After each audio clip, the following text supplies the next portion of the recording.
தெளிவான ஞான முரளி.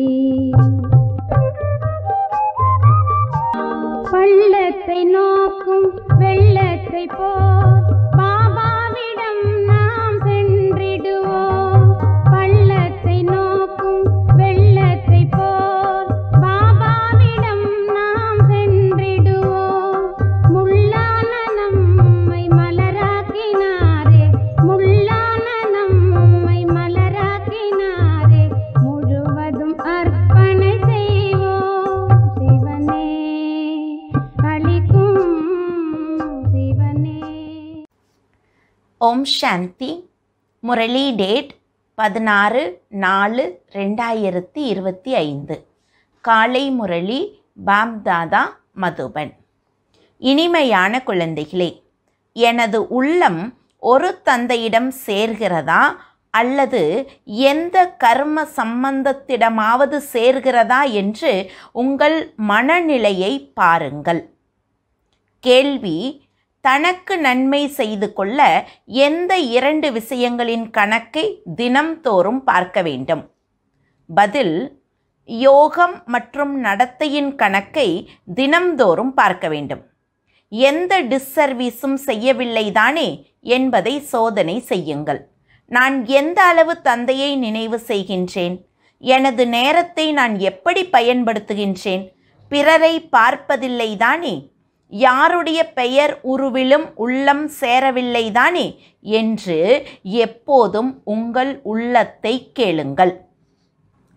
பாடல்: முகத்தை பார் பிராணியே. ஓம் சாந்தி. இதை சொன்னது யார்? ஹே ஆத்மாக்களே என்று எல்லையற்ற தந்தை அழைக்கின்றார். பிராணி என்றால் ஆத்மா. ஆத்மா சென்றது அல்லது பிராணன் சென்றது என்று சொல்லுகின்றார்கள். ஹே ஆத்மாக்களே, நினைவு செய்யுங்கள். இந்த பிறவியை மட்டும் பார்க்காதீர்கள்.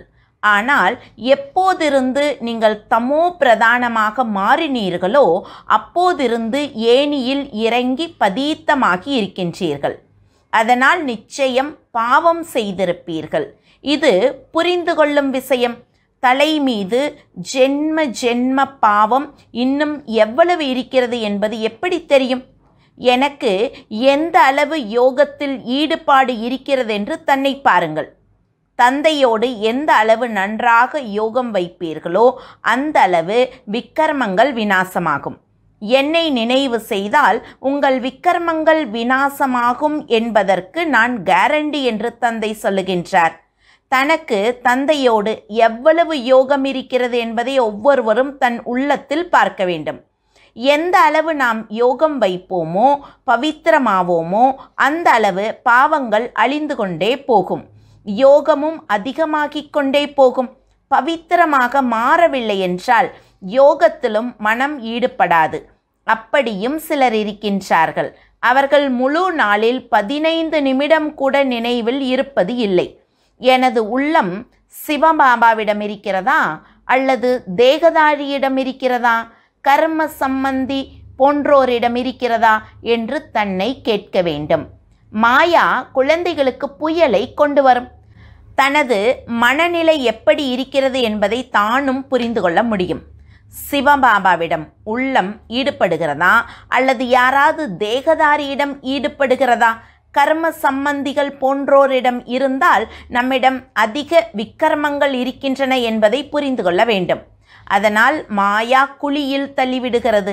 நான் பாஸ் ஆவேனா இல்லையா, நன்றாக படிக்கின்றேனா இல்லையா என்பதை மாணவர்கள் மனதில் புரிந்து கொள்ள முடியும். நம்பர்வாராகவே இருக்கின்றார்கள். ஆத்மா தனக்கு நன்மை செய்து கொள்ள வேண்டும். தந்தை டைரக்ஷன் கொடுக்கின்றார். ஒருவேளை நீ புண்ணிய ஆத்மாவாக மாறி உயர்ந்த பதவி பெற விரும்பினால் அதற்கு பவித்திரம் முதலில் தேவை. பவித்திரமாகவே வந்தீர்கள், பிறகு பவித்திரமாக மாறியே போக வேண்டும். பதீத்தர் ஒருபோதும் உயர்ந்த பதவி பெற முடியாது. நான் எந்த அளவு தந்தையை நினைவு செய்கின்றேன், நான் என்ன செய்கின்றேன் என்று எப்போதும் தன் உள்ளத்தை கேட்க வேண்டும். கடைசியில் அமர்ந்திருக்கும் மாணவரின் உள்ளம் நிச்சயம் உறுத்தும். உயர்ந்த பதவி பெறவே முயற்சி செய்கின்றார்கள். எனினும் அதற்கு நடத்தையும் தேவை. தந்தையை நினைவு செய்து தன் தலை மீது உள்ள பாவத்தின் சுமையை இறக்க வேண்டும்.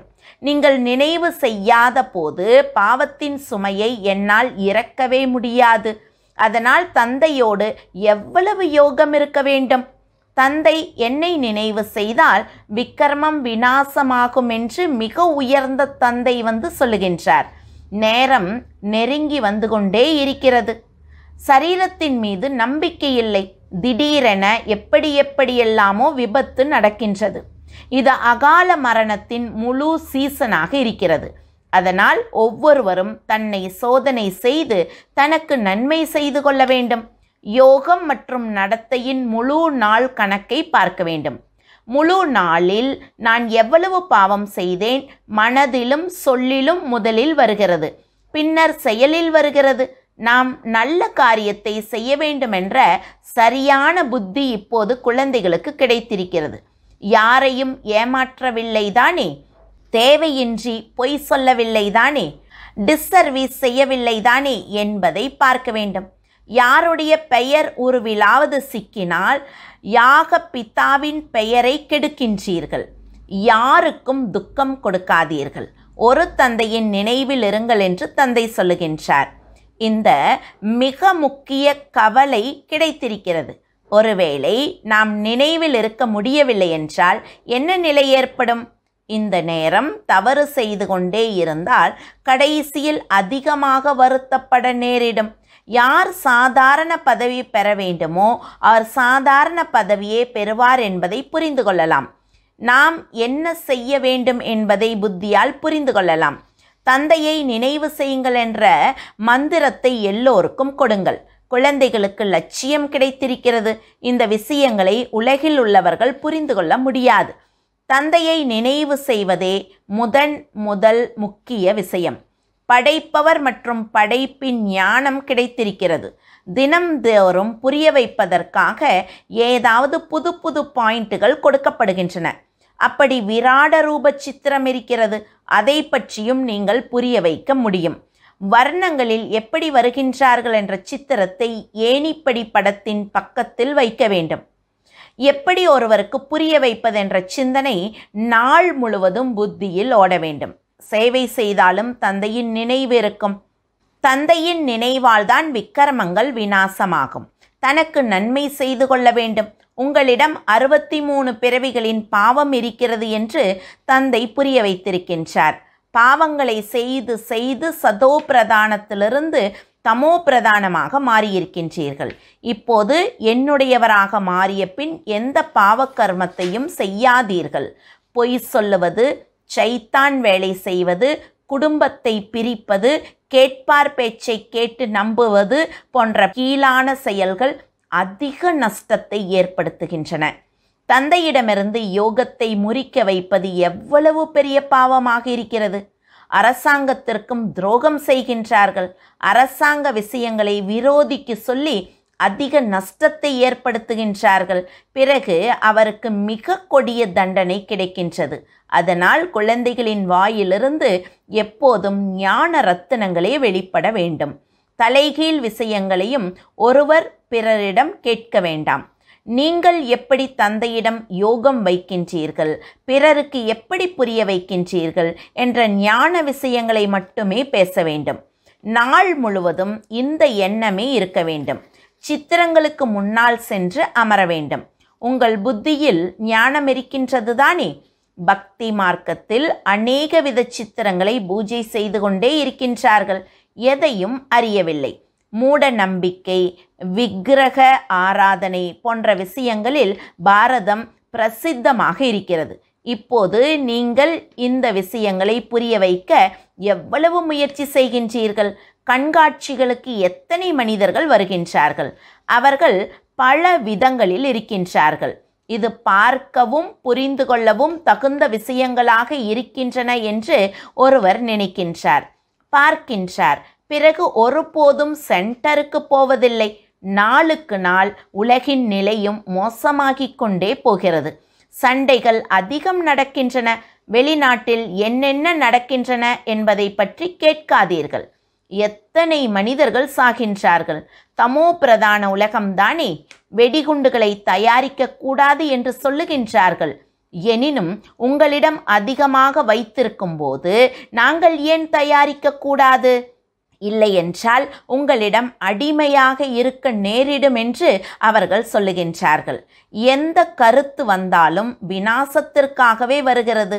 விநாசமோ நடந்தே ஆக வேண்டும். சங்கர் பிரேரணை கொடுக்கின்றார் என்று சொல்லுகின்றார்கள். எனினும் இதில் பிரேரணை போன்ற விஷயமே இல்லை. நாமோ டிராமாவின் ஆதாரத்தில் நிற்கின்றோம். மாயா அதிக சக்திசாலியாக இருக்கிறது. எனது குழந்தைகளையும் விக்காரத்தில் தள்ளிவிடுகிறது. தேகத்தோடு அன்பு வைக்காதீர்கள், பெயர் உருவில் சிக்காதீர்கள் என்று எவ்வளவு புரிய வைக்கப்படுகிறது. இருந்தும் மாயாவும் அப்படி தமோ பிரதானமாக இருப்பதால் தேகத்தில் சிக்க வைக்கிறது. ஒரே அடியாக மூக்கை பிடிக்கிறது. தெரிவதே இல்லை. ஸ்ரீமத் படி நடக்க வேண்டும் என்று தந்தை எவ்வளவு சொல்லுகின்றார். இருந்தும் நடப்பதே இல்லை. ராவண வழி உடனே புத்திக்கு வருகிறது. ஜெயிலிலிருந்து ராவணன் விடுவிப்பதே இல்லை. தன்னை ஆத்மா என்று உணருங்கள், தந்தையை நினைவு செய்யுங்கள் என்று தந்தை சொல்லுகின்றார். இப்போது நாம் சென்று விட்டோம், அவ்வளவுதான். அரைக்கல்ப வியாதியிலிருந்து நாம் விடுபடுகின்றோம்.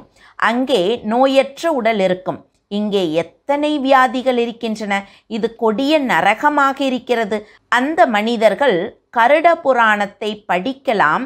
எனினும் படிப்பவருக்கோ அல்லது கேட்பவருக்கோ எதுவும் புரிவதில்லை. முன்னர் பக்தியின் போதை எவ்வளவு இருந்தது என்று தந்தை தானே சொல்லுகின்றார்.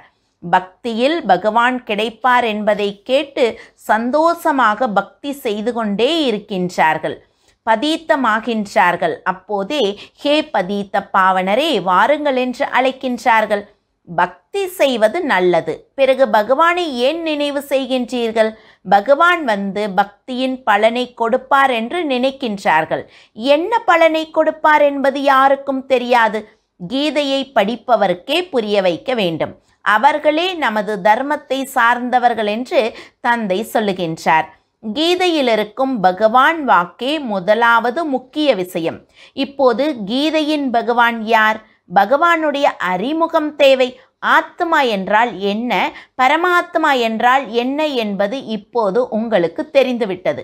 மனிதர்கள் ஞான விஷயங்களுக்கு எவ்வளவு பயப்படுகின்றார்கள். பக்தி எவ்வளவு நன்றாக இருக்கிறது. ஞானமிடமிருந்து 3 காத தூரம் ஓடுகின்றார்கள். அரே, பாவனமாக மாறுவது நல்லது. இப்போது பாவன உலகின் ஸ்தாபனையும் பதீத்த உலகின் விநாசமும் நடக்க வேண்டும். இருந்தும் கொஞ்சம் கூட கேட்பதே இல்லை. கெட்டதை கேட்காதே என்பது தந்தையின் டைரக்ஷன். தந்தையின் விஷயத்தை கேட்காதீர்கள் என்று மாயா சொல்லுகிறது. சிவபாபாவின் ஞானத்தை கேட்காதீர்கள் என்பது மாயாவின் டைரக்ஷன். இப்படி ஜோராக மாயா கன்னத்தில் அறைகிறது. அதனால் புத்தியில் தங்குவதே இல்லை. தந்தையை நினைவு செய்யவே முடியவில்லை.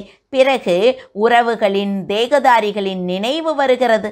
தந்தையின் கட்டளையை ஏற்பது இல்லை. என்னை மட்டும் நினைவு செய்யுங்கள் என்று தந்தை சொல்லுகின்றார். பிறகு சொல்படி நடக்காதவராகி எனக்கு இன்னாரின் நினைவு வருகிறது என்று சொல்லுகின்றார்கள். நினைவு வந்தால் விழுந்து விடுவீர்கள். இந்த விஷயங்களில் வெறுப்பு வர வேண்டும். இது முற்றிலும் சீச்சி உலகம். நமக்காக புதிய சர்க்கம் ஸ்தாபனையாகி கொண்டிருக்கிறது.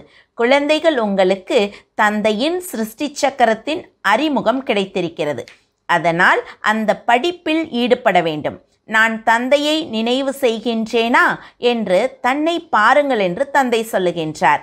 நாரதரின் உதாரணம் இருக்கிறது. நான் தந்தையை நினைவு செய்கின்றேனா என்று தன்னை பாருங்கள் என்று தந்தையும் சொல்லுகின்றார். நினைவால் தான் பாவங்கள் சாம்பலாகும். எந்த சூழ்நிலையிலும் சிவபாபாவை நினைவு செய்ய வேண்டும். வேறு யார் மீதும் அன்பு வைக்கக்கூடாது.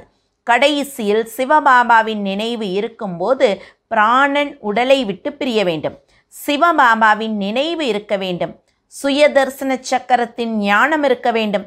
சுயதர்சன சக்கரதாரி யார்? இதுவும் யாருக்கும் தெரியாது. பிராமணர்களுக்கு இந்த ஞானத்தை யார் கொடுத்தார்? பிராமணர்களை இப்படி சுயதர்சன சக்கரதாரிகளாக யார் மாற்றினார்? புள்ளியான பரம்பிதா பரமாத்மா. அவர் சுயதர்சன சக்கரதாரியா என்ன? ஆமாம், அவர்தான் முதலில் இருக்கின்றார். இல்லையென்றால் பிராமணர்கள் நம்மை யார் அப்படி மாற்றுவார்? முழு படைப்பின் முதல் இடை கடைசியின் ஞானம் அவரிடம் இருக்கிறது. உங்கள் ஆத்மாவும் அப்படியாகிறது. அவரும் ஆத்மா பக்தி மார்க்கத்தில் விஷ்ணுவை சக்கரதாரியாக மாற்றியிருக்கின்றார்கள்.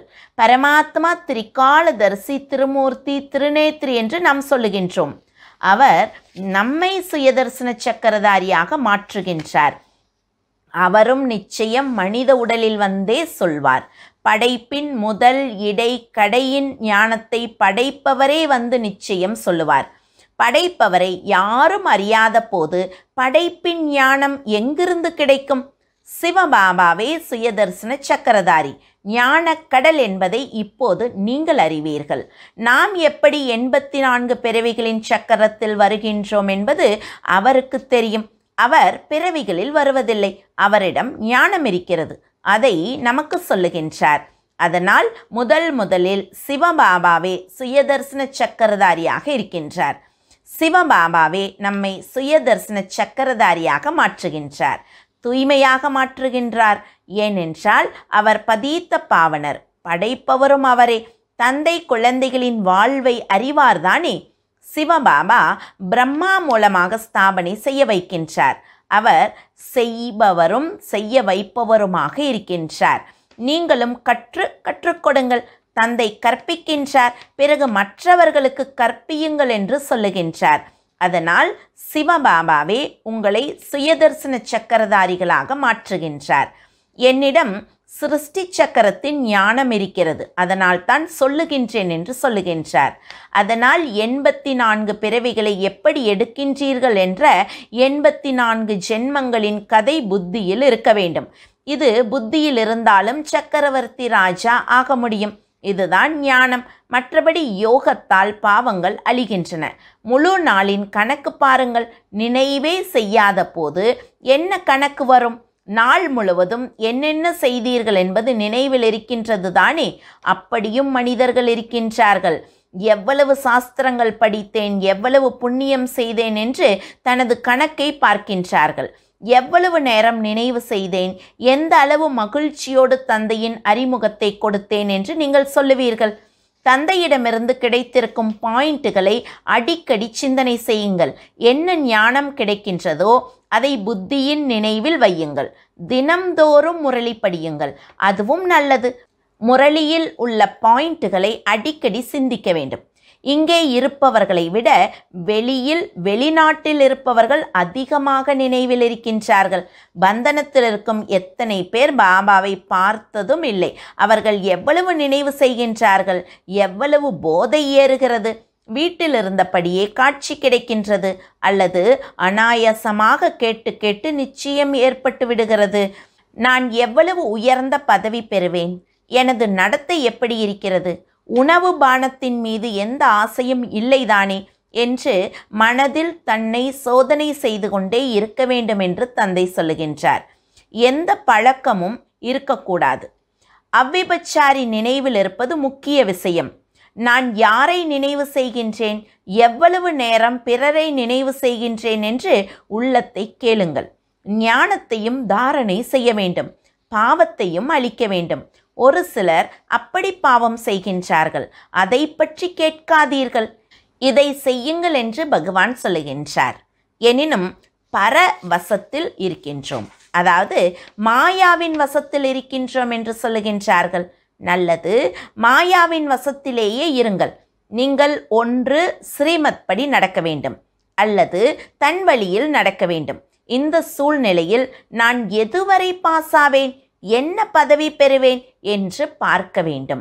21 ஜென்மங்களுக்கு நஷ்டம் ஏற்படுகிறது. எப்போது கர்மாதீத் நிலை ஏற்படுமோ அப்போது தேக அபிமானத்தின் பெயர் இருக்காது. அதனால் ஆத்ம அபிமானி ஆகுங்கள் என்று சொல்லப்படுகிறது. நல்லது. இனிமையிலும் இனிமையான காணாமல் போய் கண்டெடுக்கப்பட்ட செல்ல குழந்தைகளுக்கு தாய் தந்தை பாம்தாதாவின் அன்பு நினைவுகள் மற்றும் காலை வணக்கம். ஆன்மீக குழந்தைகளுக்கு ஆன்மீக தந்தையின் நமஸ்காரம். ஆன்மீக தந்தைக்கு ஆன்மீக குழந்தைகளின் அன்பு நினைவுகளும் நமஸ்காரமும். தாரணைக்கான முக்கிய சாரம். முதல் பாயிண்ட், யாக பிதாவின் பெயருக்கு களங்கம் ஏற்படும் எந்த காரியத்தையும் செய்யக்கூடாது. தந்தையிடமிருந்து கிடைத்திருக்கும் சரியான புத்தியை கொண்டு நல்ல கர்மம் செய்ய வேண்டும். யாருக்கும் துக்கத்தை கொடுக்கக்கூடாது. 2வது பாயிண்ட், ஒருவர் பிறரிடம் தலைகீழ் செய்திகளை கேட்காதீர்கள். உங்களுக்குள் ஞானத்தின் விஷயங்களை பேசுங்கள். பொய்களை, சைத்தான் வேலைகளை, குடும்பத்தை பிரிக்கும் செய்திகளை எல்லாம் விட்டுவிடுங்கள். வாயிலிருந்து எப்போதும் ரத்தினங்களே வெளிவர வேண்டும். கெட்ட விஷயங்களை கேட்கவோ சொல்லவோ கூடாது. வரதானம். 5 விக்கார வடிவ விரோதியை மாற்றம் செய்து ஒத்துழைக்க வைக்கும் மாயாவை வென்று உலகை வென்றவர் ஆகுக. வெற்றியாளர் விரோதியின் ரூபத்தை நிச்சயம் மாற்றுவார். நீங்கள் விக்காரங்கள் வடிவ விரோதியை ஒத்துழைக்கும் சொரூபமாக மாற்றுங்கள். அதனால் அவை சதா உங்களுக்கு சலாம் செய்து கொண்டே இருக்கும். காம விக்காரத்தை சுய விருப்பத்தின் ரூபமாக, கோபத்தை ஆன்மீக போதையாக, பேராசையை விருப்பமற்ற உணர்வின் ரூபமாக, மோகத்தை அன்பின் ரூபமாக, தேக அபிமானத்தை சுய அபிமானமாக மாற்றுங்கள். அப்போது மாயாவை வென்று உலகை வெற்றி பெறுவீர்கள். ஸ்லோகன். உண்மையான தங்கத்தில் எனது என்பதே கலப்படம். அது மதிப்பை குறைக்கிறது. எனவே எனது என்பதை முடித்து விடுங்கள். அவ்யக்த செய்கை. கம்பைன்டு ரூபத்தின் நினைவால் சதா வெற்றி பெறுங்கள். எப்போதாவது எந்த காரியத்திலாவது அல்லது சேவையிலாவது தனியாக இருப்பதை அனுபவம் செய்யும்போது களைத்து விடுகின்றீர்கள். பிறகு 2 கரங்களை உடையவரை துணையாக்குகின்றீர்கள். 1000 கரங்கள் உடையவரை மறந்து விடுகின்றீர்கள். 1000 கரங்களை உடையவர் எப்போது உங்களுக்கு உதவி செய்வதற்கு தனது பரந்தாமத்தை விட்டுவிட்டு வந்திருக்கின்றாரோ அப்போது அவரை தன்னோடு கம்பைன்டு ரூபத்தில் ஏன் வைப்பதில்லை? சதா புத்தியால் கம்பைண்டாக இருங்கள். அப்போது ஒத்துழைப்பு கிடைத்து கொண்டே இருக்கும். ஓம் சாந்தி.